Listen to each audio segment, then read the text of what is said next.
വ്യത്യസ്ത രീതിയിലുള്ള 3 അണക്കെട്ടുകൾ, 60 ചതുരശ്ര കിലോമീറ്റർ വിസ്തൃതിയുള്ള ഒരൊറ്റ ജലസംഭരണി, 5000 മീറ്ററിലധികം നീളമുള്ള തുരങ്കം, ഭൂഗർഭ വൈദ്യുത നിലയം എന്നിങ്ങനെ വിവിധ സവിശേഷതകളാൽ ശ്രദ്ധേയമാണ് ഇടുക്കി ജലവൈദ്യുത പദ്ധതി.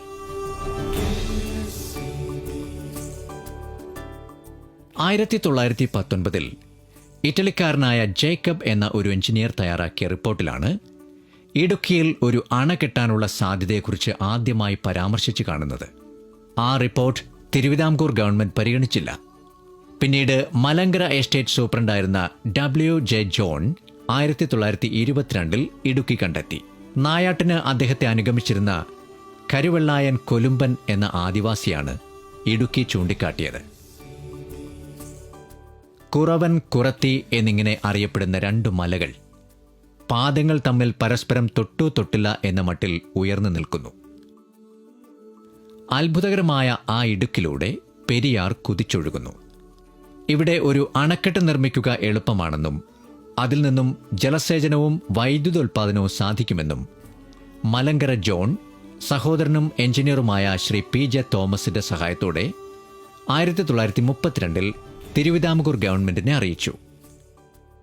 വീണ്ടും 1935 അസംബ്ലി മെമ്പറായിരുന്ന ശ്രീ A.K. നാരായണപിള്ള ഇടുക്കി കാര്യം ഗവൺമെന്റിന്റെ ശ്രദ്ധയിൽപ്പെടുത്തി. തിരുവിതാംകൂർ ഇലക്ട്രിക്കൽ എഞ്ചിനീയറായിരുന്ന ജോസഫ് ജോൺ ഒരു റിപ്പോർട്ട് തയ്യാറാക്കി. പെരിയാറിനെയും ചെറുതോണിയെയും ബന്ധിപ്പിച്ച് അണ കെട്ടുകയും ആറക്കുളത്ത് പവർ ഹൗസ് സ്ഥാപിക്കുകയും ചെയ്യാമെന്നായിരുന്നു അദ്ദേഹത്തിന്റെ നിർദ്ദേശം. 1956 സമഗ്രമായ അന്വേഷണ പഠനം നടത്തപ്പെട്ടു. 1957 കേന്ദ്ര ജലവൈദ്യുത കമ്മീഷൻ അന്വേഷണ പഠനം നടത്തി. ആധുനിക രീതിയിലുള്ള രൂപസംവിധാനം ഇടുക്കിക്ക് നൽകപ്പെടുന്നത് 1961 അതിന് 1963 പ്ലാനിംഗ് കമ്മീഷന്റെ അംഗീകാരം ലഭിച്ചു. ഇടുക്കിയുടെ സാമ്പത്തിക ചുമതല കേരള സംസ്ഥാന ഇലക്ട്രിസിറ്റി ബോർഡ് ഏറ്റെടുത്തു. 1966 ഇടുക്കിക്ക് കൊളംബോ പദ്ധതി പ്രകാരം കാനഡ സഹായ വാഗ്ദാനം നൽകി. 1967 ഇന്ത്യയും കാനഡയും ഇത് സംബന്ധിച്ച കരാർ ഒപ്പുവെച്ചു. കാട് വെട്ടിത്തെളിക്കുക, റോഡുകളും പാലങ്ങളും നിർമ്മിക്കുക, സർവേ നടത്തുക തുടങ്ങിയ ജോലികൾ 1962 ആരംഭിച്ചിരുന്നു. 1966 ആയപ്പോൾ ആധുനിക ഇടുക്കി പദ്ധതിയുടെ എല്ലാ അംശങ്ങളെ സംബന്ധിച്ചും വ്യക്തമായ തീരുമാനത്തിലെത്തിക്കഴിഞ്ഞിരുന്നു. പെരിയാറിന് ഇടുക്കിയിലും അതിന്റെ പോഷക നദിയായ ചെറുതോണിക്ക് ഇടുക്കിയോട് ചേർന്നും ഓരോ അണകെട്ടി സംഭരിക്കുന്ന വെള്ളം ഒരു തുറന്ന ചാനൽ മൂലം കിളിവള്ളിത്തോടുമായി യോജിപ്പിക്കുന്നു. അവിടെ കുളമാവിൽ ഒരണക്കെട്ട്. അങ്ങനെ 3 അണക്കെട്ടുകൾ തടഞ്ഞു നിർത്തുന്ന വെള്ളം തുരങ്കത്തിലൂടെ മൂലമറ്റത്തുള്ള ഭൂഗർഭ വൈദ്യുത നിലയത്തിലെത്തുന്നു. 1969 ഏപ്രിൽ 30 ഇടുക്കി ഡാമിന്റെ നിർമ്മാണ പ്രവർത്തനങ്ങൾ ആരംഭിക്കുന്നത്. കൊച്ചി തുറമുഖത്തു നിന്നും 136.8 കിലോമീറ്റർ തെക്കുകിഴക്കായും കോട്ടയത്തു നിന്നും 123.9 കിലോമീറ്റർ വടക്കുകിഴക്കായുമാണ് ഇടുക്കിയുടെ സ്ഥാനം. തെക്കുകിഴക്കായി നിൽക്കുന്ന കുറത്തിയെയും കുറവനെയും ബന്ധിപ്പിക്കുന്ന മംഗല്യസൂത്രമായ ആർച്ച് അണക്കെട്ടാണ് ഈ പദ്ധതിയുടെ ഏറ്റവും ആകർഷകമായ സവിശേഷ ഘടകം. ഇന്ത്യയിലെ 1ാമത്തെ ആർച്ച് അണക്കെട്ട്, ലോകത്തിലെ ഉയരം കൂടിയ 10 ആർച്ച് അണക്കെട്ടുകളിൽ ഒന്ന് എന്നീ പദവികൾ ഇത് കൈവരിച്ചിരിക്കുന്നു. ഇതിന്റെ ഉയരം 169.16 മീറ്ററാണ്. മുകളിലത്തെ നീളം 368.85 മീറ്ററും വീതി മുകളിൽ 7.62 മീറ്ററും അടിയിൽ 19.81 മീറ്ററുമാകുന്നു. കമാനാകൃതിയോളം പ്രകൃതിയുമായി യോജിച്ച മറ്റൊന്നില്ല. ഭാരം താങ്ങുവാൻ ആർച്ചിന് കൂടുതൽ ശേഷിയുണ്ട്. ഇത് ഒരു ശാസ്ത്രീയ വസ്തുതയാണ്. 2000 ദശലക്ഷം ടൺ ജലസംഭരണ സാധ്യതയാണ് ഇടുക്കി റിസർവോയറിനുള്ളത്. ഇതിന്റെ മർദ്ദവും ശക്തിയും താങ്ങാൻ ആർച്ച് അണക്കെട്ടിന് അനായാസം കഴിയും. ഇത് നിർമ്മിക്കപ്പെടാൻ തന്നെ പ്രകൃതി കനിഞ്ഞു നൽകിയ പാറയിടുക്കിനെ കാത്തുകൊണ്ട് 925 മീറ്റർ ഉയരമുള്ള കുറത്തിയും 839 മീറ്റർ ഉയരമുള്ള കുറവനും അക്ഷതശക്തികളായി നിൽക്കുന്നു. ഈ സാഹചര്യത്തെ സ്വാഭാവികമായി ഉപയോഗപ്പെടുത്തുക എന്ന ആശയത്തിൽ നിന്നും ആർച്ച് അണക്കെട്ട് എന്ന രൂപമേ ഉരുത്തിരിയൂ. അതുതന്നെയാണ് ഇവിടെ കാണുന്നതും.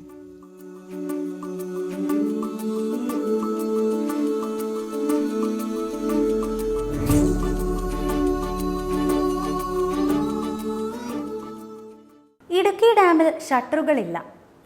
ഇതേ സംഭരണിയിലുള്ള ചെറുതോണിയിലാണ് ഷട്ടറുകൾ ഉള്ളതും അതുവഴിയാണ് അധിക ജലം പുറത്തേക്ക് ഒഴുക്കുന്നതും.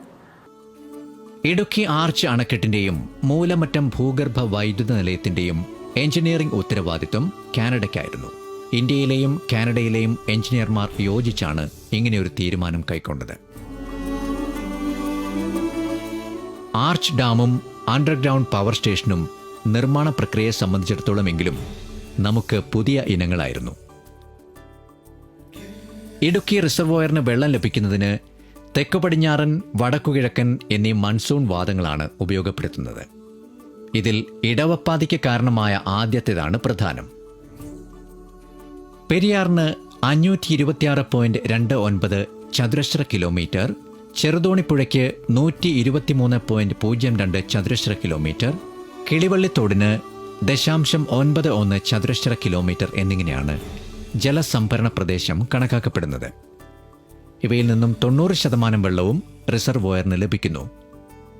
ഈ ജലത്തിന്റെ മർദ്ദവും തന്മൂലമുള്ള അണക്കെട്ടിന്റെ പെരുമാറ്റവും സൂക്ഷ്മമായി നിരീക്ഷിച്ചുകൊണ്ടിരിക്കുന്നു. ഇതിലേക്ക് 5 ഡിഫോമേഷൻ സ്റ്റേഷനുകൾ സ്ഥാപിച്ചിട്ടുണ്ട്. നദീതടത്തിൽ 1, അണക്കെട്ടിന്റെ മധ്യഭാഗത്ത് ഇരുകരയിലും ഓരോന്ന്, മുകളിൽ ഓരോന്ന്.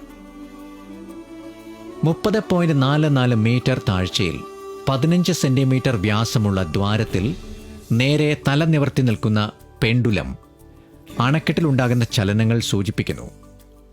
1 മില്ലിമീറ്ററിന്റെ 100ൽ 1 ഭാഗത്തിന്റെ ചലനം പോലും അറിയാൻ ശേഷിയുള്ളതാണ് ഈ ഡിഫോമേഷൻ സ്റ്റേഷനുകൾ. ഡാമിനുള്ളിൽ എലിവേറ്റർ ഷാഫ്റ്റും അതുമായി ബന്ധിപ്പിച്ച ഇൻസ്പെക്ഷൻ ഗ്യാലറികളും സ്ഥാപിച്ചിട്ടുണ്ട്. അണക്കെട്ടിനെ സൂക്ഷ്മമായി നിരീക്ഷിക്കാൻ ഇവ ഉപയോഗപ്പെടുത്തുന്നു. പവർ ഹൗസ് സ്ഥാപിച്ചിരിക്കുന്നത് ഇടുക്കി ഡാമിൽ നിന്നും 43 കിലോമീറ്റർ അകലെയുള്ള മൂലമറ്റത്താണ്. നാടുകാണി മലയുടെ മുകളിൽ നിന്ന് 750 മീറ്റർ അടിയിൽ ഭൂഗർഭത്തിലാണിത്. ഇന്ത്യയിലെ ഏറ്റവും വലിയ ഭൂഗർഭ നിലയമാണ് ഇന്ന് മൂലമറ്റം പവർ ഹൗസ്. തുടക്കത്തിൽ 3 ജനറേറ്ററുകളാണ് ഇവിടെ സ്ഥാപിച്ചിരുന്നത്. പിന്നീട് 3 ജനറേറ്ററുകൾ കൂടി ചേർത്തു.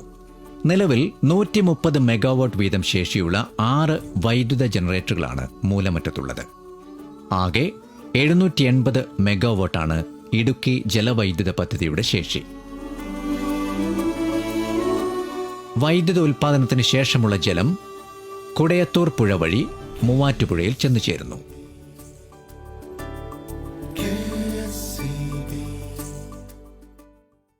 അണക്കെട്ടുകൾ വലിയ മഴവെള്ള സംഭരണികൾ കൂടിയാണ്. കുടിവെള്ളവും വൈദ്യുതിയും നൽകുക മാത്രമല്ല, പ്രളയകാലത്ത് നാടിൻ്റെ രക്ഷാകവചം കൂടിയാവുകയാണ് അണക്കെട്ടുകൾ. ശക്തമായ മഴ മുന്നിൽ കണ്ടാണ് ഡാമുകളിൽ ജലം ക്രമീകരിക്കുന്നത്.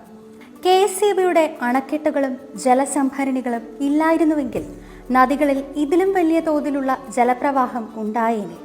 അത് വലിയ നാശനഷ്ടങ്ങൾക്ക് കാരണമായേനെ. ശാസ്ത്രീയമായ ജലപരിപാലനം വഴി പ്രളയം വരുത്തുന്ന വിനകൾ ഒഴിവാക്കി അണക്കെട്ടുകൾ നാടിന് സുരക്ഷ നൽകുകയാണ്.